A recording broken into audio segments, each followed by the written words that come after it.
ജീവിതത്തിലെ ഓരോ പ്രതികൂല സാഹചര്യങ്ങളിലൂടെയും ഓരോ മക്കള് ഇന്ന് കടന്നു പോകുമ്പോൾ ദുഃഖത്തിലും ദുരിതത്തിലും പെട്ട് നിരാശരായി തീരാറുണ്ട്. കർത്താവെ, ആശ്വാസമായിട്ട് നീ അവരുടെ ജീവിതത്തിലേക്ക് ഇന്ന് കടന്നു ചെല്ലണമേ. പ്രിയപ്പെട്ടവരിൽ നിന്ന് ഒരു ആശ്വാസവാക്ക് പോലും ലഭിക്കാതെ വരുമ്പോൾ ഉള്ളു വേദന കൊണ്ട് പിടയാറുണ്ട്. കർത്താവെ, അലിവോടെ അങ്ങ് അവരുടെ അരികിലേക്ക് അണയണമേ. ഞങ്ങളിൽ നിന്ന് നഷ്ടപ്പെട്ടു പോയ ഹൃദയ സമാധാനം അവിടുന്ന് ഞങ്ങൾക്ക് എല്ലാവർക്കും വീണ്ടും നൽകണമേ. ഈശോയെ, ഇന്നേ ദിവസം ജീവിതത്തിൽ പലവിധ അസ്വസ്ഥതകളും നൊമ്പരങ്ങളുമായി കഴിയുന്ന ഒരു വ്യക്തികളെയും സമർപ്പിച്ച് പ്രാർത്ഥിക്കുന്നു.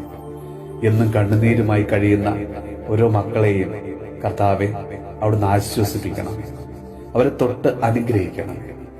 നമ്മുടെ കർത്താവ് ഈശോ മിശിഹായുടെ കൃപയും പിതാവായ ദൈവത്തിന്റെ സ്നേഹവും പരിശുദ്ധാത്മാവിന്റെ സഹവാസവും പരിശുദ്ധ അമ്മയുടെയും വിശുദ്ധ യോസേപ്പ് പിതാവിന്റെയും മാധ്യസ്ഥവും വിശുദ്ധ കുരിശിന്റെ സംരക്ഷണവും നമ്മളോടും നമ്മുടെ ഭവനത്തോടും നമ്മുടെ ഇന്നത്തെ എല്ലാ പ്രാർത്ഥനാ നിയോഗങ്ങളോടും കൂടെ ഉണ്ടാകുമാറാകട്ടെ, ഇപ്പോഴും എപ്പോഴും എന്നേക്കും.